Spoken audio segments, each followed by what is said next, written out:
जय हिंद, आदाब। मैं हूं शमीम जराजपुरी और आप देख रहे हैं खबरों नज़र चैनल। सबसे तेज़ और ताज़ा समाचार देखने के लिए बने रहिए हमारे साथ। अब खबर विस्तार से। इस खबर के प्रायोजक हैं शेख मसूद इंटर कॉलेज फरियां, आजमगढ़ में एडमिशन ओपन। संपर्क करें और फीस में भारी कमी का लाभ उठाएं। आजमगढ़ सदर लोकसभा उपचुनाव में समाजवादी पार्टी के सांसद पद के प्रत्याशी और पूर्व सांसद धर्मेंद्र यादव का मुबारकपुर विधानसभा क्षेत्र के ग्राम अमिलो में सोमवार की शाम होने वाली चुनावी जनसभा में पहुंचने पर जोरदार स्वागत किया गया। लोगों का उत्साह, जोश, नारेबाजी और भीड़ देखकर धर्मेंद्र यादव काफी खुश नजर आए। इस जनसभा में यूपी की बादा जेल में बंद मुख्तार अंसारी के बेटे उमर अंसारी और अब्बास अंसारी भी पहुंचे। उमर अंसारी और अब्बास अंसारी ने जनसभा को संबोधित करते हुए क्या कहा, आइए हम आपको दिखाते हैं और सुनाते हैं। लबरेज हो चुका है। मुल्क के जो हालात हैं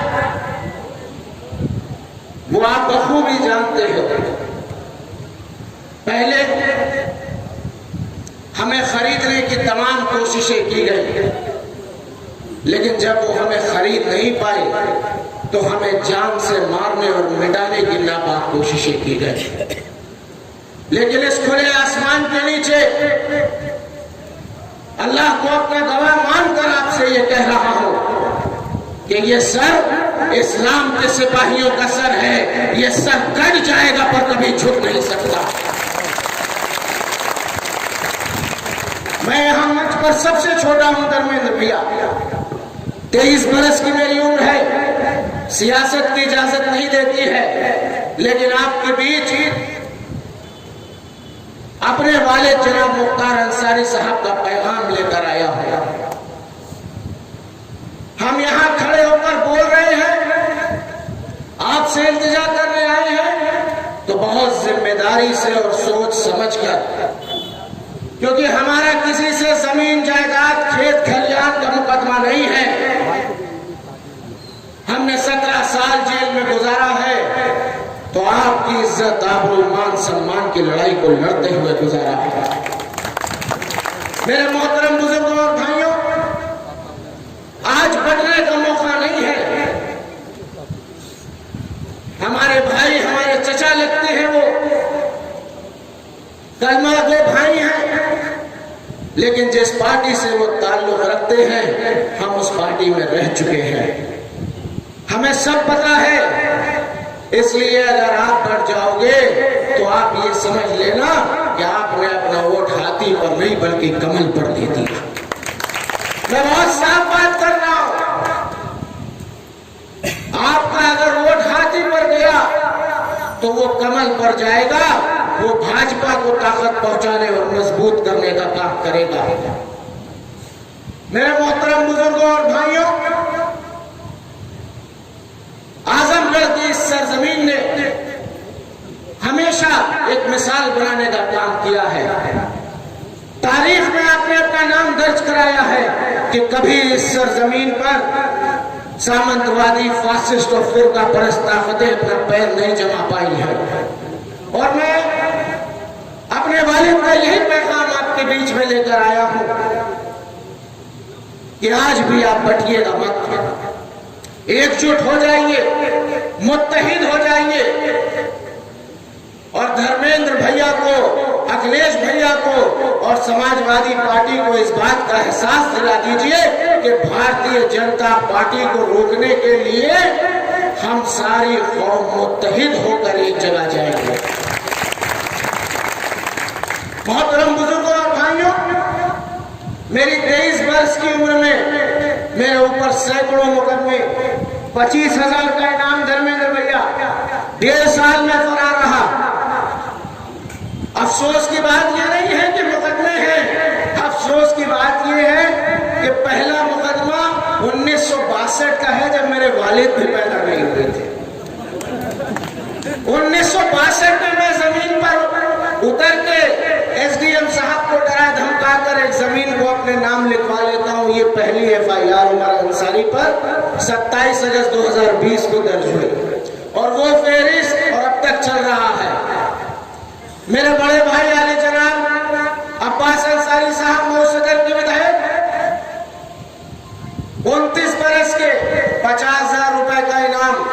2 साल फरार रहे। मेरी वालिदा आज भी घर पर मौजूद नहीं है। गैंगस्टर एक्ट का केस लगा दिया है एक 1 बाई 1 फीट के बोर्ड चोरी के मुकदमे में। और मजे की बात तो यह है कि वो बोर्ड भी आज तक वहीं मौजूद है। मैं आपको ये बताना चाहता हूँ कि हमारे ऊपर जो जुल्म किया गया, हमें तमाम नापाक कोशिशें की गई मिटाने की, लेकिन मैं आपको गवाह मानकर ये बता रहा हूँ कि खुदा की कसम हमारे रोए पर भी इसका कोई असर नहीं पड़ा। मुख्तार अंसारी की दौलत सोना चांदी और जमीन जायदाद नहीं है। मुख्तार अंसारी की दौलत आजमगढ़ की, मऊ की, पूर्वांचल की ये गरीब आवाम है। आपके यहां से की गई एक एक दुआ मेरे वालिद को जेल की ऊंची ऊंची दीवारों और लोहे की सलाखों में जीने के लिए एक नई सांस देती है।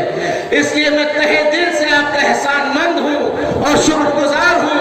और मैं कोई नेता नहीं हूं, आपका बेटा हूं, आपका भतीजा हूं, आपका भाई हूं। इसलिए झोली फैलाकर आपसे मांग रहा हूं कि अपने इस बेटे, अपने इस भाई, अपने इस भतीजे की आने की लाज रख लेना और अपने मुख्तार अंसारी के पैगाम को कबूल करके आने वाली 23 तारीख को एक एक कीमती वोट धर्मेंद्र भैया को देकर, साइकिल पे देकर भारतीय जनता पार्टी को करारी हार का सबक सिखाते हैं। अपने वालिद की तरफ से एक शेर पढ़ दे रहा हूं।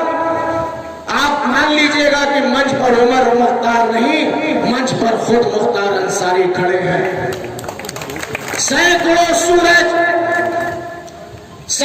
सूरज सिमट आए मेरे खून में, जिंदगी रोशन चिराग का नुमाइंदा हूं मैं।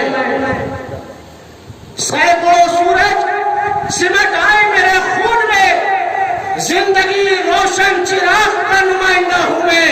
और वो समझते थे कि दफन कर देंगे मुझे, आज भी जंजीर की झंकार में जिंदा हूं। मिट गए मुख्तार अंसारी को मिटाने वाले। और मैं आपसे कहना चाहता हूं कि मुत्तहिद हो जाइए, एक हो जाइए, ताकि जहां आप मौजूद रहिए अपनी ताकत का एहसास कराइए। उड़ जाइए कब्र की शक्ल में, पूरे मुबारकपुर, पूरे आजमगढ़ को एक कब्र की शक्ल में खड़े होकर इनकलाब की एक मशाल जला दीजिए और आने वाली 23 तारीख को साइकिल के सामने बटन दबाकर धर्मेंद्र भैया को पार्लियामेंट में पहुंचा दीजिए। मुअज़्ज़िज़ हाज़रीन,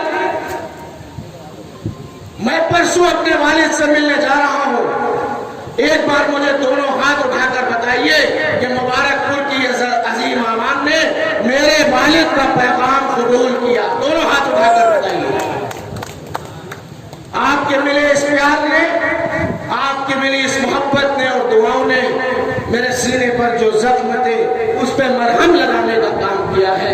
मैं दिल की गहराइयों से आपका एहसानमंद और शुक्रगुजार हूं। बातें बहुत सी करनी है लेकिन वक्त बहुत कम है। अब मैं चाहता हूं कि जिन मंच पर खड़े होते हैं तो इल्जाम लगाते हैं कि आपने तो सांसद बनाया था, आपका बनाए हुए सांसद के पद को अखिलेश यादव जी ने किनारे कर दिया, आपके दिए हुए मैंडेट को नकार दिया। मगर ये नहीं कहेंगे कि ये लोकतंत्र का निजाम है साहब, एक व्यक्ति 2 पदों पर काबिज नहीं रह सकता है। और क्यों इस्तीफा दिया? मैं यहाँ खड़ा हूँ, अखिलेश भैया यहाँ खड़े हैं, संग्राम भैया और कई विधायक यहाँ हैं। हम सब ने कहा कि भैया दिल्ली से उत्तर प्रदेश की लड़ाई नहीं लड़ी जा सकती, अगर इनसे लड़ना है तो वहीं बैठना पड़ेगा आमने सामने। तो उन्होंने हम सब की बात को मानते हुए इस्तीफा दिया और इस्तीफा दे करके आज नेता प्रतिपक्ष बने और आपकी हमारी आवाज को उठाने के लिए उस पद को इस्तीफा देकर आए। और अब यहाँ बाई इलेक्शन का चुनाव हो रहा है। ये बाई इलेक्शन के चुनाव में हम प्रत्याशी किसी को भी बना सकते थे, मगर नेताजी का परिवार ने हमेशा कहा है कि आजमगढ़ मेरा दूसरा घर है, तो इसीलिए नेताजी ने अपने बेटे को यहाँ पर भेजा। धर्मेंद्र यादव जी खासियत है, पता नहीं आप लोग शायद ना जानते हो, मगर यहाँ जो मंच पर बैठे नेता हैं ये जानते हैं कि भैया में 3 गुण हैं। नेताजी जैसे जबान के पक्के, अखिलेश यादव जी जैसे राजनीति में प्रखर और शिवपाल चाचा जैसे संगठन में मजबूत। तो ये तिगड़ी आपको एक आदमी में मिल रही है, ये एक आदमी में मिल रही है। इसलिए मैं इनकी तरफ से आज आपके पास अपील करने आया हूं। क्यों? आप ये सोच रहे होंगे कि क्यों? देखिए, मैं मुख्तार अंसारी का बेटा हूं और मैं इस मंच से बड़े बेबाकी से कह सकता हूं कि किसी का गुलाम नहीं हूं, मैं खुद मुख्तार हूं।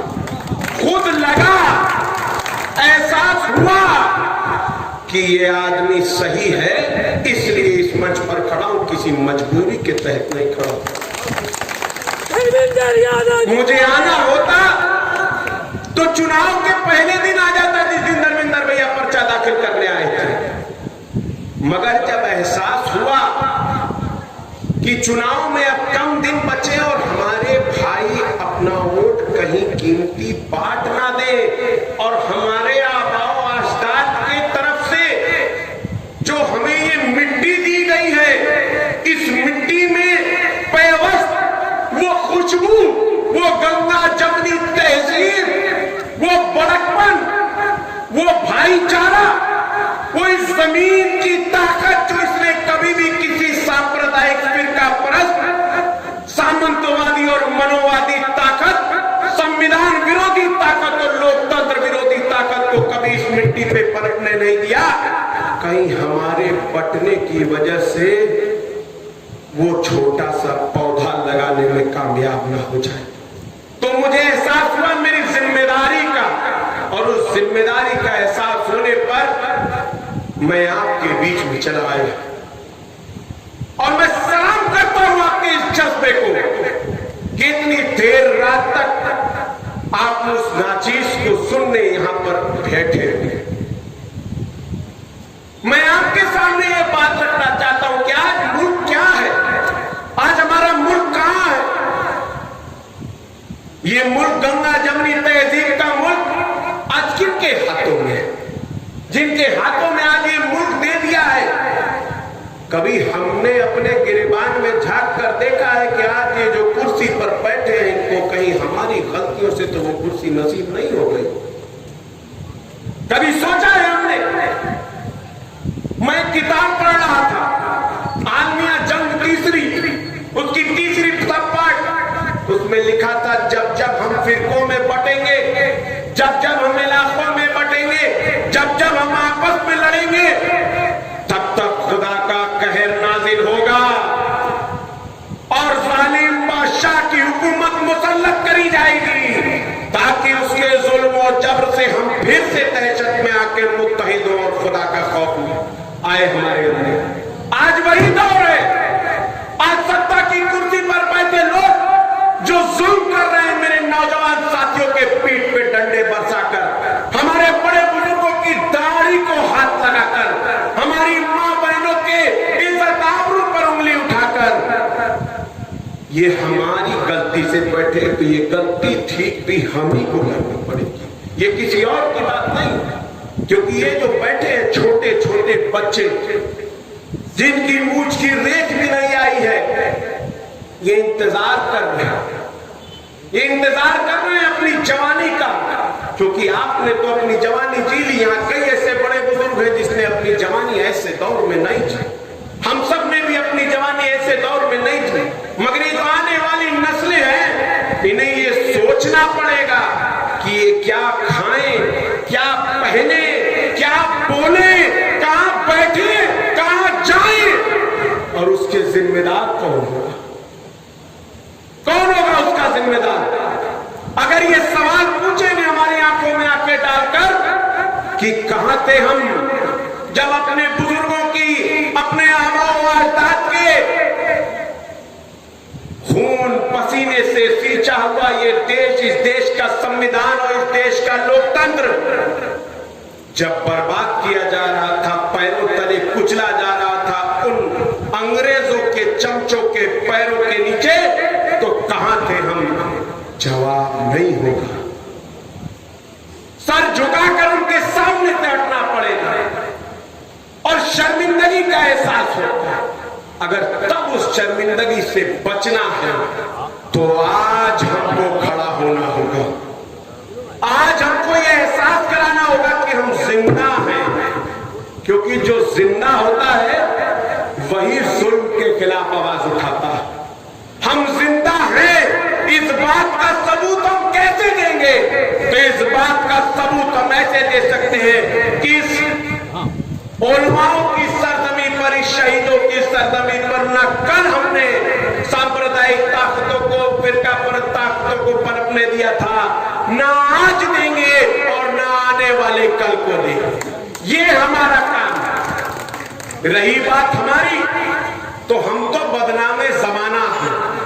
अभी हमारे छोटे भाई ने जब बताया तो मैं वही सोच रहा था कि हम तो बदनामे जमाना हैं। हम पर मुकदमे लगाए जाते हैं ऐसे जैसे रेवड़ी बांटी जाती है। हमारे लिए मुकदमे भी अब उसी चने की तरह हो गए हैं जिसे हम चबाते रहते हैं। किस बात के मुकदमे? किसी का जमीन जायदाद हड़पने का मुकदमा है, किसी माँ बहन बेटी की इज्जत आबरू की तरफ नजर भी डालने का मुकदमा नहीं, किसी की पैसे रुपए चुराने मारने का मुकदमा नहीं। मुकदमा है मुकदमा, मगर जब भी कोई बिदकैल बैल किसी आबादी में घुसकर किसी कमजोर मजलूम बेसहारा को अपनी सींग से मारने की कोशिश करता है तो उसकी सींग को पकड़ के धरती में गाड़ने का काम करते हैं। इसका मुकदमा है। और ये मुकदमे हमारे लिए तमगा है, तमगा मेडल छाती पर लेके घूमते और ताव से मुंह पे तान लेके कहते हैं कि ना कल सर झुकाया था, ना आज सर झुकाएंगे और ना कभी सर झुकेगा। ये सर कट सकता है मगर झुक कभी नहीं सकता। इन्हें एहसास होगा इन्हें एहसास। आज जो रूज पर है कल इनका भी सवाल आएगा, हमारा भी सवाल पूछने का वक्त आएगा, तब बताऊंगा।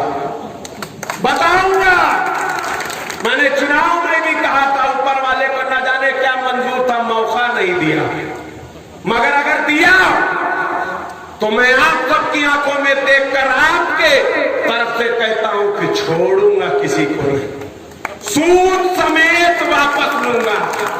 आप सबकी इज्जत आबरू पे उठे हुए हर हाथ, आप सबकी आन बान शान के खिलाफ उठी हुई हर बात का जवाब दूंगा।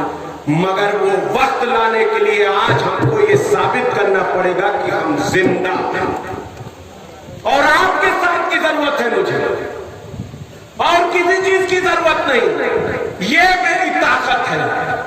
उन्होंने चुनाव से पहले मेरी गाड़ी छीन ली, मेरा घर छीन लिया, मेरे बाग बगीचे आबा अजदाद के द्वारा दिए हुए सभी चीजों को छीन लिया। सोचा था कि भिखारी बना दिया है, ये क्या चुनाव लड़ेंगे। मेरे वालिद जनाब मुख्तार अंसारी साहब को पर्चा भरने से भी रोक दिया। सोचा था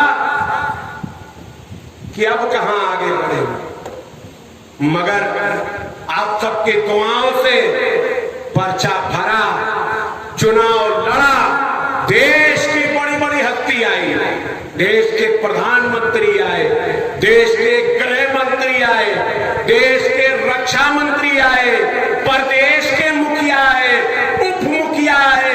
ऐसा कोई नहीं बचा जिसने डेरा डंडा नहीं लगाया, मगर 50,000 से तमाचा मारा है जनता ने। 50,000 वोटों से जिता करके वोट कराना तमाचा मारा है कि इनको एहसास हो गया होगा कि हमारी पूंजी खेत खलियान नहीं है, हमारी पूंजी तो ये है, ये हमारे हथियार छीन लिए हमसे। मैं इंटरनेशनल प्लेयर था, मेरा लाइसेंस निरस्त कर दिया, मेरा हथियार छीन लिया। सोचते थे कि गोली और बंदूक से इनसे जंग लड़ी जाएगी, अरे ये भूल गए हमारी जंग तो अबाबील लड़ा करती है। मगर आज हमारी शराफत को, हमारी कमजोरी समझने वाले बेवकूफों को क्या पता, इन्हें क्या पता कि हम सोच क्या रहे हैं। और वक्त आएगा, अगर उस वक्त को लाना है तो आज हमको मुत्तहिद होना पड़ेगा। एक भी अपना साथी अगर अपना वोट, कीमती वोट अगर इधर उधर करता है तो कहीं ना कहीं हम भारतीय जनता पार्टी और उसकी विचारधारा के अंदर पानी और खाद डालने का काम कर रहे हैं। क्योंकि आज के दौर में हमारी आवाज उठाने वाला कोई नहीं है, कोई भी नहीं। मगर एक बात तो है, समाजवादी पार्टी, बुरा मत मानिएगा धर्मेंद्र भैया, मगर मैं एक बात जरूर कहूंगा कि कांग्रेस पार्टी है मगर वजूद नहीं है। बहुजन समाज पार्टी है मगर रीढ़ नहीं है। हमारी समाजवादी पार्टी थोड़ी देर जरूर लौटती है मगर लौटती तो दुरुस्त है, लौटती तो दुरुस्त है। एक तो गांव में हम लोग के कहावत है कि अंधों में काना राजा, बाकी अंधे तो कम से कम ये कनवा तो ठीक है ना हम लोग के लिए, कभी ना कभी तो आवाज उठाता है। तो हम लोगों को ये सोच कर चलना है कि हम उनके साथ रहें जो हमारे साथ खड़े होते हैं और हिम्मत रखते हैं खड़े होने की, और हमारे जैसे बदनामे जमाने को भी अपने मंच पर इज्जत और आत्मा देते हैं। ये समझना पड़ेगा। मेरे बड़े बुजुर्गों, मेरे नौजवान साथियों, में और लंबी चौड़ी तकरीर नहीं करूंगा क्योंकि वक्त बहुत हो गया है, आगे भी अभी एक कार्यक्रम में जाना है। मैं बस चंद बातों में अपनी बात खत्म करता हूं क्योंकि आज के माहौल में हमसे पूछा जाता है कि तुम इस मिट्टी से मोहब्बत कितनी करते हो, पूछा जाता है ना। हमारे नौजवान साथियों से अक्सर वो कच्छाधारी मिल जाते हैं जो पूछते हैं कि इस मिट्टी से तुम्हें कितनी मोहब्बत है। तो एक शेर अर्ज करके आप लोगों के बीच से इजाजत चाहूंगा कि इस मुल्क की तामीर में हम भी हैं बराबर के शरीक, इस मुल्क की तामीर में हम भी हैं बराबर के शरीक। अगर करो दीवार तुम हो तो बुनियाद है हम। बहुत बहुत शुक्रिया, बहुत बहुत शुक्रिया। जय हिंद, जय भारत, खुदा हाफिज। आजमगढ़ की ताज़ा और तमाम खबरों को सबसे पहले देखने के लिए हमारे चैनल को सब्सक्राइब करें।